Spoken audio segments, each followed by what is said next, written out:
Hey folks, I'm Tom Vassell. Jason Levine. Today we're looking at a game from Stronghold and Games called Terraforming Mars.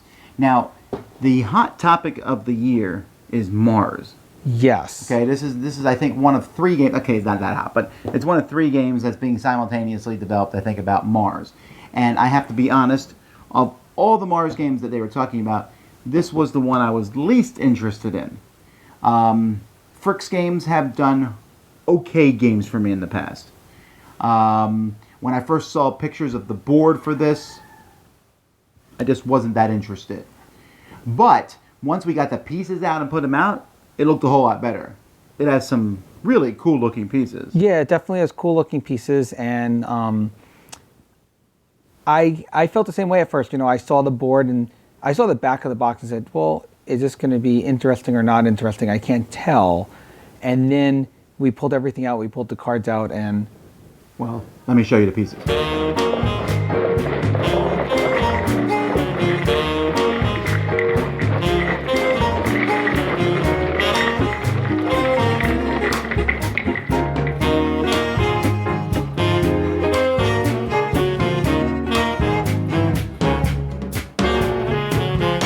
The game takes place here on a map of Mars. Now, the goal of this game is to terraform Mars. And so you're going to do that. There are 9 ocean tiles that need to be placed out to terraform Mars. There are different blue shaded areas where they'll be put over the course of the game. You need to get the oxygen level of Mars up to 14%, and you need to get the temperature from -30 to 8 degrees Celsius. When that happens, whoever has the most points at the end of the game wins. Players are going to get points by having different areas out on the board. So if you have these greenery areas out on the board, for each one of those that you control at the end of the game, you're going to get a point.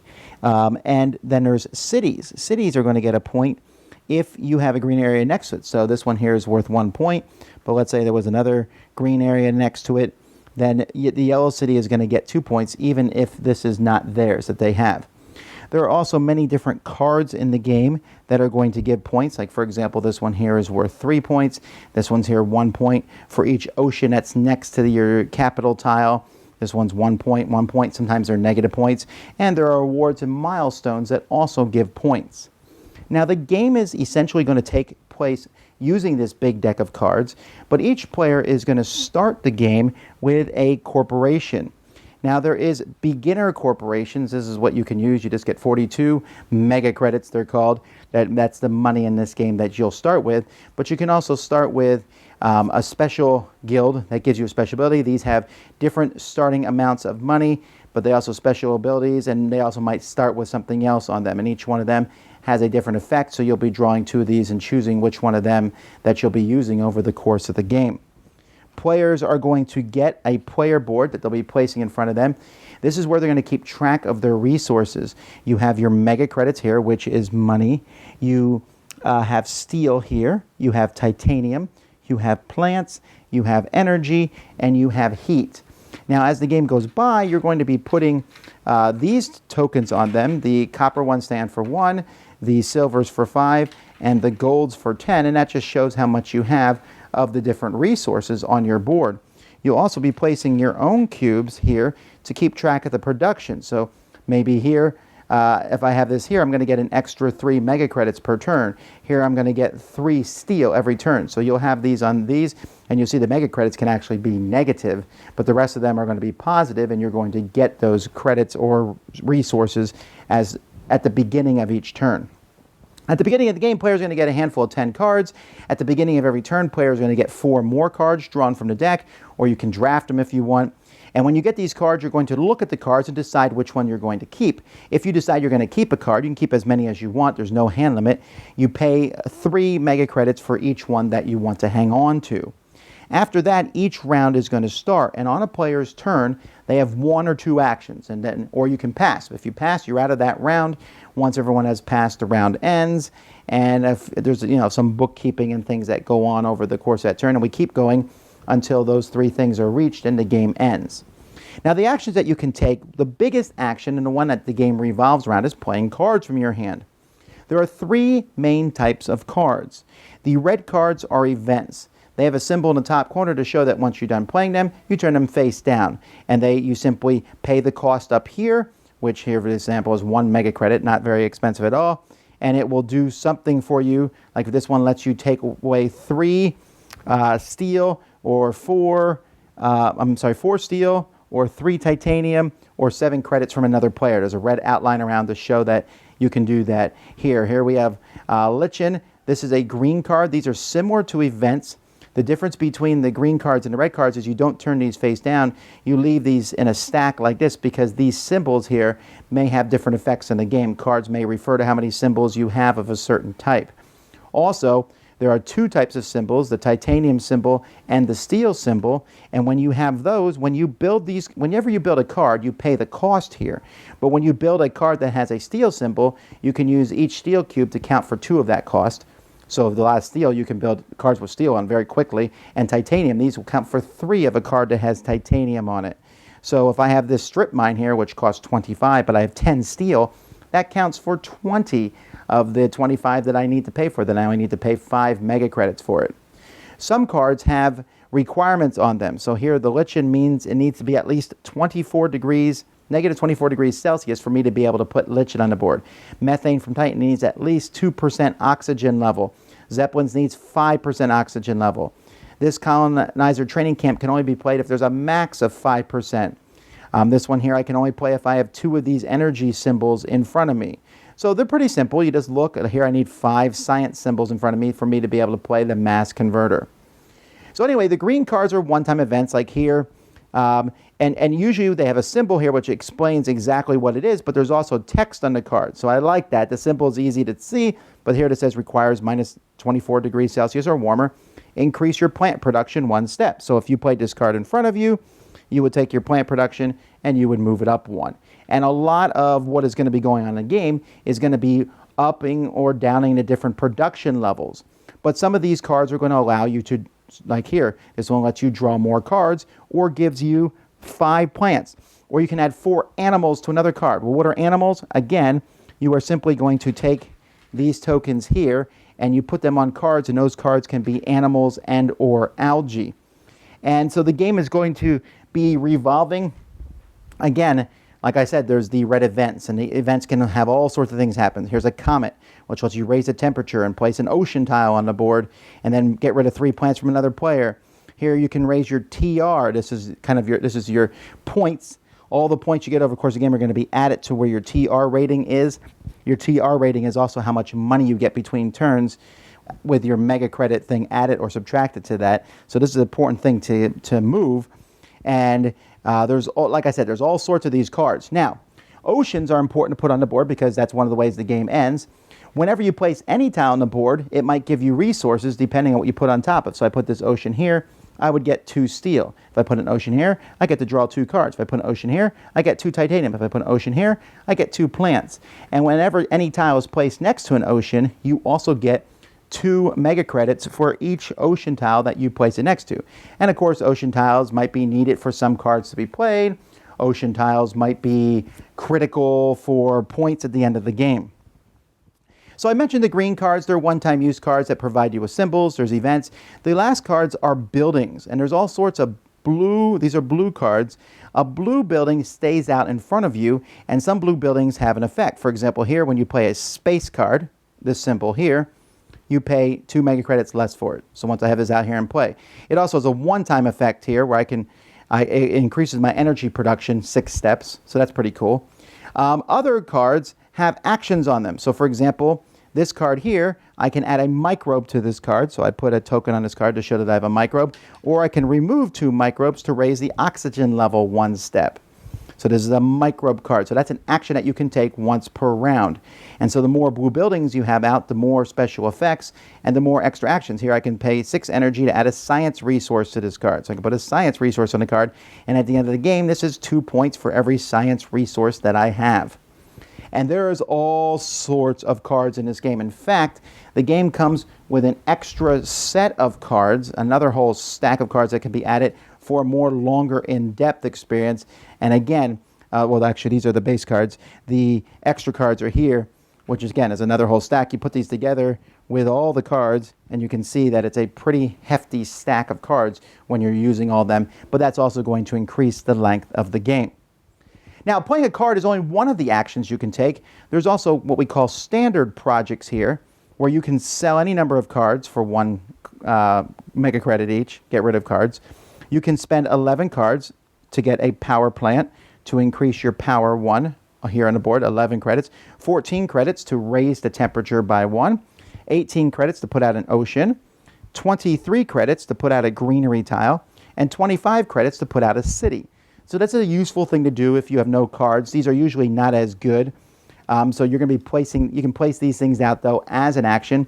And whenever you raise the temperature and whenever you raise the oxygen level, whenever you put out an ocean, you will also increase over here on your score that you're going to have again, which affects how much money you have. You'll notice there's a place on the board called Phobos Space Haven, Ganymede Colony, Noctis City. There are special cards that will allow you to put a city there. There's even special tiles that might come out based on different cards that can be played over the course of the game.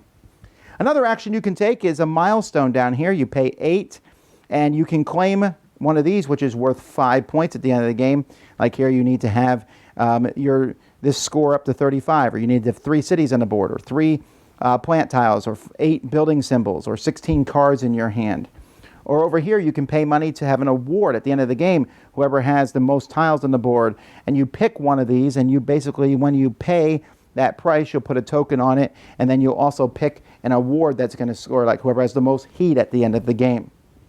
And so all this can be very important. Using heat, that's another action. Heat here can always be used to be spent to raise the temperature. Or you can use 8 plants to put out a greenery tile on the board. At the end of every turn, all your electricity goes over to heat. And again, this seems more complicated than it is. It's actually pretty simple, as you just have all these resources, and these are all used for building. This is used to power up some buildings, and then changes into heat, which is used to raise the temperature of the planet. And these are used to put out the greenery tiles, which is a major way of scoring points at the end of the game. So you players will continue to take turn after turn after turn. There's a marker here to keep track of the turns, and after if you're playing a solo game, after 14 turns, the game's over. Otherwise, you play till these 3 things are accomplished. You take your base score here, add up all the extra scoring that you've gotten. Whoever has the most points is the winner. Now, when we played this game, and you go through and I look at the deck of cards, I was kind of overwhelmed by just how many different cards there were. And yes. I haven't laid out all the cards. I know there's some duplicates in this deck, but there's not many.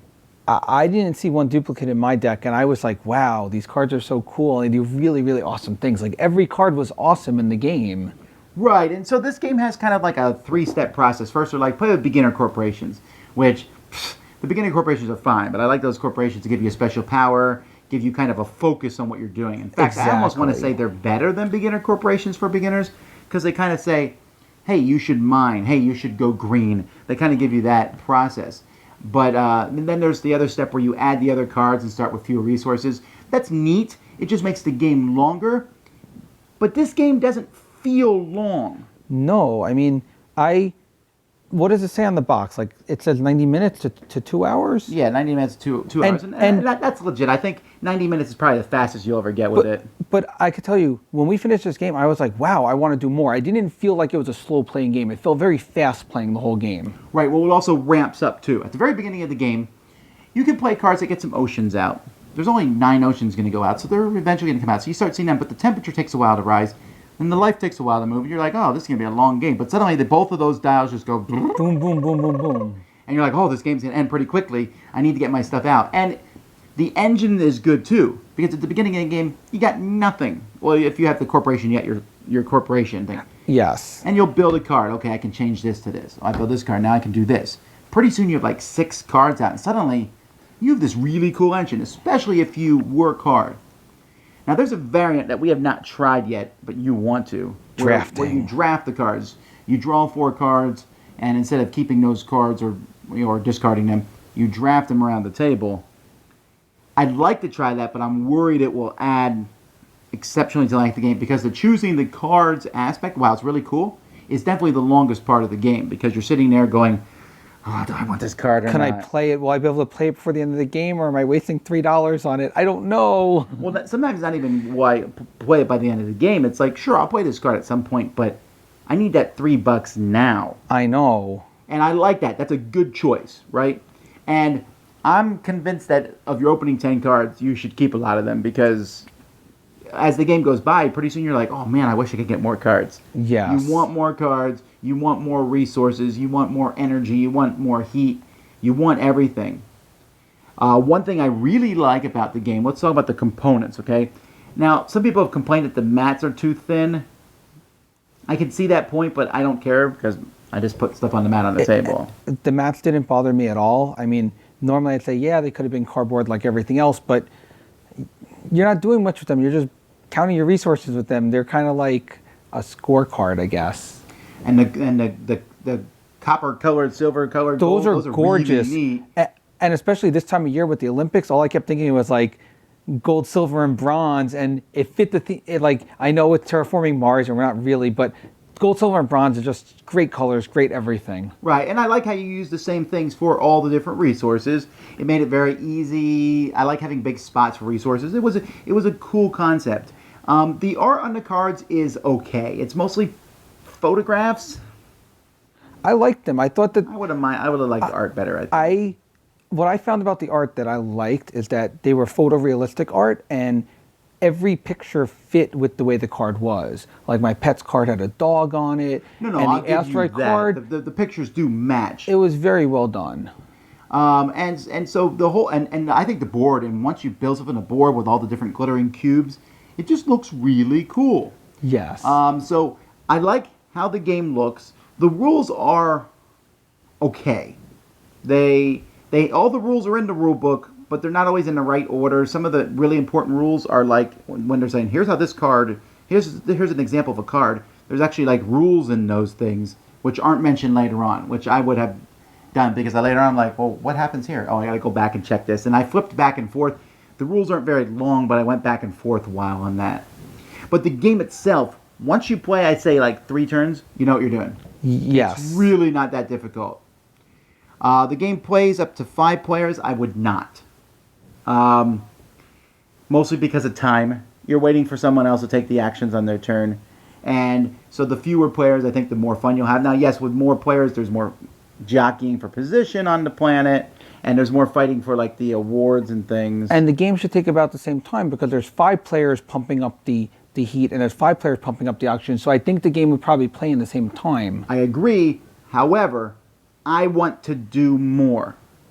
So with fewer players, I can build a bigger, cooler engine. True.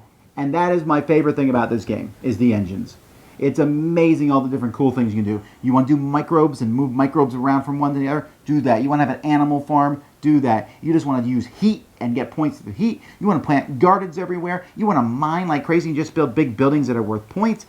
There's so many different strategies. And they're all great. The cards make this game. The cards are so great. The different kinds of cards, the permanent effect cards, the one-time cards, the cards that give you points.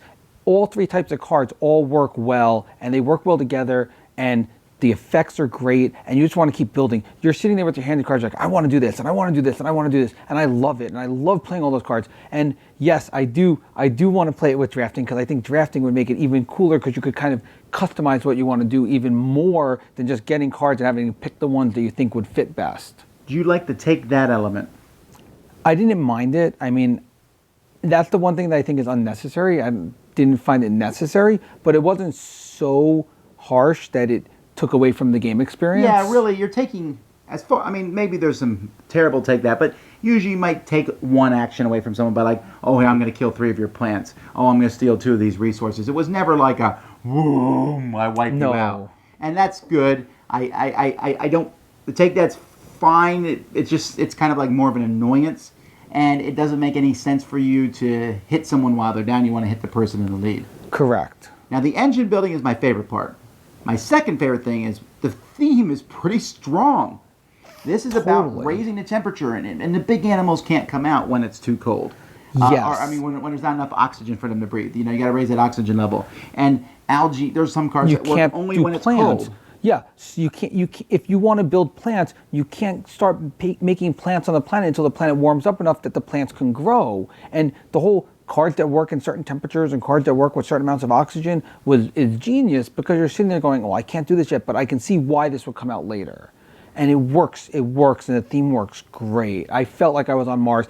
I felt like I was, Matt Damon on Mars, doing hydroponic planting. And Well, I'm not going that far, but what I'm just saying is, when you play a volcano card, it was like a volcano. When you play a meteorite, it looked like a meteorite. When you had animals, predators, they're eating other animals. It was just, they managed to fit all that together in a cool way, so much so, and that combined with the engine building, that when this game is over and I don't win, which is going to happen when I play with Jason, or whatever, I don't care, because it was so much fun. The journey to get there was cool. And yeah, there's points and you're trying to win, and the game offers great strategic things and you can plan ahead and all that.